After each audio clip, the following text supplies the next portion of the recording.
अभी हम बिहार के बेलहर विधानसभा क्षेत्र में हूँ और यहाँ मेरे साथ मौजूद है बेलहर के जाने माने नेता, लगातार चांदन प्रखंड से 3 बार जिला परिषद में जीत दर्ज करने वाले मिट्ठन यादव जी, जिनके साथ युवाओं का हुजूम है और युवाओं के साथ साथ बुजुर्ग भी इनके साथ कदम से कदम मिला करके चल रहे हैं। तो आइए हम पार्षद जी से बात करने का कोशिश करेंगे। चुनावी महासंग्राम में किस तरह का जनताओं का फीडबैक मिल रहा है। सबसे पहले पार्षद जी, आपको बहुत बहुत स्वागत है शक्ति न्यूज में। बहुत धन्यवाद आप लोगों को। बताना चाहेंगे पार्षद जी, आपके साथ युवाओं का हुजूम चल रहा है और युवाओं के साथ साथ बुजुर्गों का भी आप आशीर्वाद मिल रहा है, तो क्या लग रहा है कि आपकी जीत को पक्की मानी जाए? मैं पहले हम अपने क्षेत्र के तमाम लोगों को आपके चैनल के माध्यम से बधाई देना चाहता हूं कि कम से कम हमारे क्षेत्र के लोगों ने जो बीड़ा उठाया है जी, वो काबिल तारीफ है। बिल्कुल। और आपने जीत का बात हमसे पूछा तो ये तो मैं बताऊंगा तो बड़बोला होगा। आप जनता से ही जान लीजिए, पूछ लीजिए कि क्या कर रही है यहाँ बेलहर की जनता। बेलहर की जनता बेलहर के माटी के बेटा को वोट देना चाहती है, ना कि जमुई, ना कि ढाका।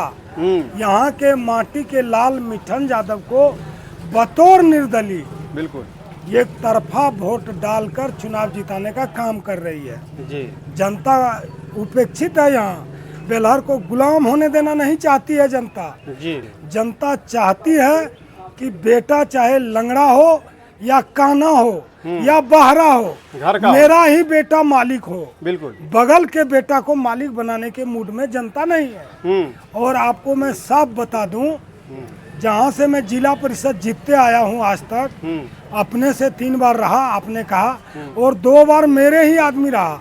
दोनों भभोई लगती है। बिल्कुल। महादेव की भी पत्नी, हम उनको नहीं लड़े, उनको लड़ाई जीती। और अभी छोटी भभोई है मेरा, वह भी मेरी भभोई है। दोनों जीती है, तो कहीं न कहीं 5 बार मैं ही जीता हूँ। बिल्कुल। मेरी पत्नी भी मेरे ही क्षेत्र से मुखिया पिछले बार थी, अब की बार हार गई हैं। मेरा छोटा भाई पैक्स अध्यक्ष है दोबारा। बिल्कुल। तो जनता मिट्ठन यादव को ही आशीर्वाद देती है। और मैं आपको बता देना चाहता हूँ, जहाँ से मैं इतना चुनाव जीता हूँ छोटा तबका का, यहाँ जब चुनाव लड़ता हूँ मैं जिला परिषद का, तो जनता 15,000 वोट डालती है हमको 8 पंचायत में। जबकि मेरा ममेरा भाई, फुफेरा भाई, चचेरा भाई, मोसेरा भाई, मुसलमान समाज से लोग, आदिवासी समाज से लोग लड़ता है, तब अब की बार कोई नहीं, अकेले मिट्ठन यादव लड़ रहा है। इस 8 पंचायत में 20,000 वोट जनता मालिक देगी हमको। 20,000 जी। चांदन के आधा पार्ट में 20,000 और उधर 10,000। चांदन में 30,000 वोट मिलेगा और जो सेकंड करेगा वो 15,000 लाएगा। एकदम आप जान लीजिए, ये जनता का आवाज है। जब चांदन 30,000 देगा तो बेलहर पूरे प्रखंड में बुरा भी दिन होगा तो 10,000 से ऊपर आएगा। बिल्कुल। फूली डुमर में भी बुरा दिन होगा मेरा तो 5,000 से ऊपर आएगा। कुल मिला के 50,000 वोट हमको आएगा। और जीत के लिए चाहिए हमको 40,000। हमको 50,000 वोट आ रहा है जी। ये मैं उदाहरण दे के आपको बताया, जो जनता का आवाज है। दूसरा सवाल मेरा ये है पार्षद जी आपसे कि बेलहर का प्रमुख समस्या क्या आपको देखने को मिल रहा है? आप तो पूरे बेलहर विधानसभा क्षेत्र घूम रहे हैं। यहाँ कोई ऐसा एंगल नहीं है जो अच्छा है, सब कुछ गड़बड़ है। कुछ भी अच्छा नहीं है। हम लोग चुनाव जीतते हैं तो जनता के लिए एक बढ़िया सोच का विजन रहेगा। जनता के लिए हम लोग अच्छा सोचेंगे, और जब लोगों का सोच अच्छा होता है तो निश्चित तौर पे वहाँ विकास होती है। हमारे फुलहरा के इलाके से 70 किलोमीटर दूरी तय करना पड़ता है तब ब्लॉक मिलती है हम लोग। बिल्कुल। एक ब्लॉक लांग के दूसरे ब्लॉक में जाते हैं तब हम लोगों का ब्लॉक आती है। जिनकी सरकार बने, मैं यह नहीं कहता हूँ कि फलाना सरकार बन रही है, जिनकी सरकार बने मैं मजबूती से लड़ाई लड़ूंगा उनसे कि सुइया को ब्लॉक का दर्जा दीजिए। बिल्कुल। और हम बनवाने का काम करेंगे। हमारे यहाँ यातायात का भयानक समस्या है। बहुत ऐसे गांव हैं जो सरकार के घोषणा के अनुसार पक्की सड़क से नहीं जुड़ा है। पहले मैं उन गांव को भी जुड़वाऊंगा। और 2-4 सड़कें हैं जो लंबी है, उसको स्टेट हाईवे का दर्जा दिलवाऊंगा। बिल्कुल। पथिया पत्थर जाने में देखते हैं कुम्हरा नदी है, पुल नहीं है, लंबी रोड है, भितिया तक इसको एसएच होना चाहिए।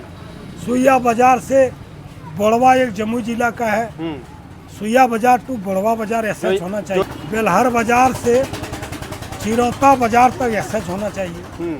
तो कहीं न कहीं जो जनता का मूल समस्या है, सबसे वंचित है जनता, और वंचित जनता है तो अपने आप को ठगा ठगा महसूस करता है। बाहरी लोगों को भी हम लोगों ने जिताया, वो विकास क्या करेंगे, जितना चला विनाश किया, और हम लोगों से मिला भी नहीं। खाली मलाई खाने के फेरा में रहा और खूब मलाई चूसा। और आपकी बार जनता तो साफ कहती है कि आपकी तो आरजेडी कोई लड़ ही नहीं रहा है, असली आरजेडी मिठने यादव है। यहाँ तो जदयू का सांसद लड़ रहा है, सम्मानित गिरधारी यादव जी। एमएलए लड़ रहे हैं मनोज यादव, सम्मानित विधायक रहे हैं। जनसुराज से लड़ रहे हैं ब्रजकिशोर पंडित, वो भी पिछले दफा अखबार में हम लोग पढ़ते थे कि जदयू का प्रबल दावेदार है। तो कहीं न कहीं यहाँ जदयू लड़ रहा है और मिठन यादव वर्सेस जदयू है। जनता ने ठाना है कि मिठन यादव को ही हम लोग एमएलए बनाएंगे। आपके अनुसार आपने अभी कहे कि जितने भी यहाँ लड़ रहे हैं सभी जदयू से लड़ रहे हैं। आपकी जो लड़ाई है जदयू से, वो कौन सा जदयू का चेहरा होगा, मनोज यादव या चाणक्य प्रकाश? माने कोई चेहरा ही नहीं होगा। जदयू का वोट 3 हिस्से में बट गया, छोटा छोटा टुकड़ा हो गया, और राजद खेमे का वोट मेरे हिस्से में बड़ा हुआ। अच्छा। तो कोई लड़ाई किसी से नहीं है, किसी से लड़ाई नहीं है। राजद का कुद्दी बड़ा है और जदयू का 3 भाग में वोट विभक्त है, तो समझिए किसी से मेरा कोई लड़ाई नहीं। अच्छा, बताना चाहेंगे, आप अंतिम समय तक कहते रहे कि हम टिकट लेकर के आ रहे हैं, आरजेडी से टिकट लेकर के आ रहे हैं। क्या कुछ हुआ कि आपको टिकट नहीं मिल पाया? अंतिम फैसला आपने लिए कि हम निर्दलीय चुनाव जनता के बीच में आएंगे। हमारे नेता इनोसेंट हैं, नेता में कोई दोष नहीं है। बिल्कुल। जो हमारे शीर्ष नेता है, हमारे नेता के कुछ भाजपा वाले लोगों ने हाईजैक कर लिया है। तो जब वो हाईजैक है तो गलत डिसीजन करवा देता है। अच्छा। भाजपा वाले लोगों ने जदयू को टिकट दिलवा दिया और जदयू में चल गया राजद का टिकट, जो डुप्लीकेट टिकट हो गया। तब राजद के लोगों ने उकसाया हमको कि टिकट तो जदयू में ही चला गया, तो राजद का वोट कहाँ जाएगा, आप लड़िए। तो हम लड़ने को ठाने और मजबूती से लड़ रहे हैं। जनता का एक सवाल है पार्षद जी आपसे कि आपने निर्दलीय से चुनाव लड़ने की फैसला किया और समाज का सेवा देने के लिए आप आए हैं मैदान में, लेकिन आपका जो व्यक्तित्व जो है और आपका जो विचारधारा है कहीं न कहीं आरजेडी से मिलता जुलता है, क्योंकि रंग जो है आपने कार्यालय का और बैनर पोस्टर का अपने सेम लगाए हैं। इससे क्या प्रतीत होता है, क्या समझा जाएगा? हम तो राजद का झंडा ढोने वाला बुरा दिन में आदमी थे। 30 साल झंडा ढोए, लाठी खाए पुलिस का, बम गोली का हमला अपने शरीर पे लिए, परिवार का एक आदमी घटना स्थल पर कुर्बानी दिए, जेल गए। तो हम लोग तो राजद का कन कन में राजद है, हम लोग को ऐसा कहाँ है कि नहीं है। लेकिन जब राजद ने किसी कारणवश जदयू को टिकट दे दिया, हम लोगों का मोह भंग हुआ और अभी हम स्वतंत्र हैं, कोई दल में नहीं है, निर्दल हैं और मजबूती से चुनाव लड़ रहे हैं। चुनाव जीतने के बाद जनता मालिक के पास बैठेंगे और जनता मालिक से पूछेंगे, चुनाव आपने जिता दिया, अब मैं क्या करूं? जो राय होगा जनता का मैं करूंगा, लेकिन रोम रोम में राजद है हम। आने पार्षद जी की अगर जीत होती है और बेलहर की जनता आपको आशीर्वाद देती है तो आप आरजेडी को समर्थन करेंगे? जी नहीं, ये मैं नहीं कह रहा हूँ। मैं कह रहा हूँ मेरे रोम रोम में राजद है, लेकिन अब तो मैं राजद से इस्तीफा दे दिया जी। अब यहाँ के जनता मालिक जो कहेंगे मैं वो करूँगा। अच्छा पार्षद जी, आप अभी बताए कि नहीं हमारे रोम रोम में आरजेडी है, तो क्या लगता है कि आपको आरजेडी में आरजेडी कार्यकर्ता का और आरजेडी नेता को सम्मान नहीं दिया जाता है? आरजेडी में बड़े चेहरा को आगे बढ़ाना नहीं चाहती है, सम्मान देना नहीं चाहती, या क्या कुछ वजह है? हम अकेले राजद का बड़ा फेस नहीं है, हमारे जैसे साधारण कार्यकर्ता बहुत हैं। हम लोगों को वह लड़ाई नहीं है कि हमको टिकट मिलना चाहिए था, कभी नहीं हम लड़े। मेरा मानना है जो आरजेडी में सैकड़ों वर्कर जो लालू यादव का झंडा लेके नारा लगाया, अलग बात, हम सबसे ज्यादा दुख सहे हैं, सबसे ज्यादा FIR मेरे पे हुआ है। उतना लोगों में किन्हीं को टिकट मिलता तो कोई एतराज नहीं है। बिल्कुल। जब किन्हीं को नहीं मिला, जदयू को टिकट मिल गया, तब लोगों को एतराज हुआ, तब हम लड़े। यानी इसी में कहना है कि आप लोगों ने आरजेडी के लिए एक लंबे अरसे से पार्टी का झंडा ढोए, दरी बिछाए, कुर्सी लगाए, आपने कड़ी मेहनत की है, परीक्षा की तैयारी भी की है, परीक्षा भी दी और परीक्षा पास भी की है, और ज्वाइनिंग लेटर कोई दूसरा लेकर के आया है। ये संभव कैसे हुआ? एकदम क्लियर कट है कि ज्वाइनिंग लेटर दूसरा ले लिया, ये परीक्षा हम ही लोग पास किए। हुआ वही संभव, एक ही शब्द है, हमारे नेता को ही भाजपा वाले ने हाईजैक कर लिया, इसलिए संभव है। कहीं ऐसा तो नहीं है कि धनबल का प्रयोग किया गया? धनबल का ना, भाजपा तो धन वाली पार्टी है, भाजपा जदयू की पार्टी धन वाली है। धन का तो क्या होगा, लेकिन जनता जवाब देगी कि तुम धन से टिकट खरीदा, तुम वोट नहीं खरीद सकते। बिल्कुल।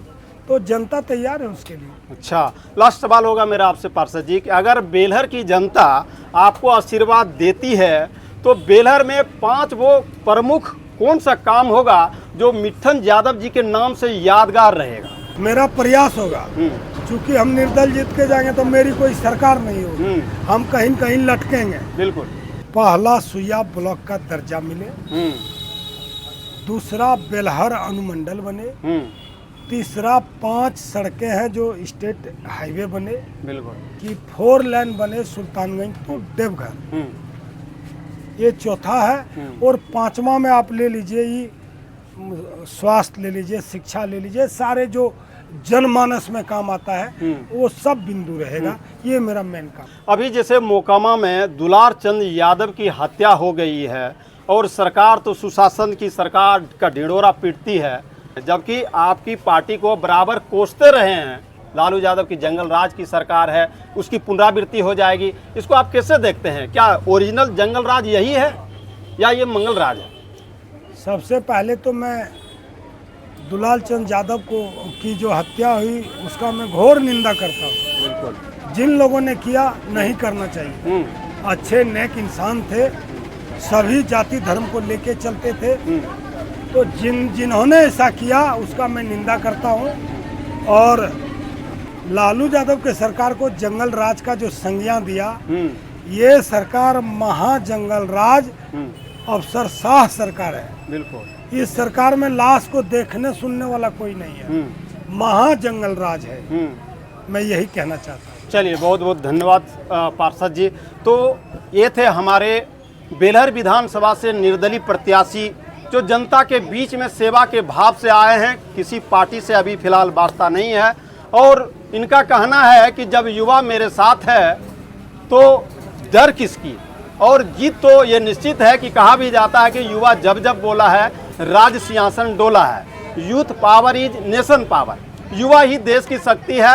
युवा जब जब देश पर प्रहार किया है तब इतिहास बदला है, और बेलहर का इतिहास बदलने के लिए हमारे मिट्ठन यादव जी हैं जो जनता के सहयोग से अभी बेलहर में चुनावी माहौल में अपनी किस्मत आजमा रहे हैं। लेकिन अब देखने वाली बात यह है कि आने वाले समय में बेलहर का इतिहास, बेलहर की करवट, बेलहर का ताज किसके माथे पहनाता है जनता, अब तो ये आने वाले समय में ही पता चलेगा। तो चलिए, तमाम खबरों में बने रहने के लिए आप सभी को बहुत बहुत धन्यवाद, आभार।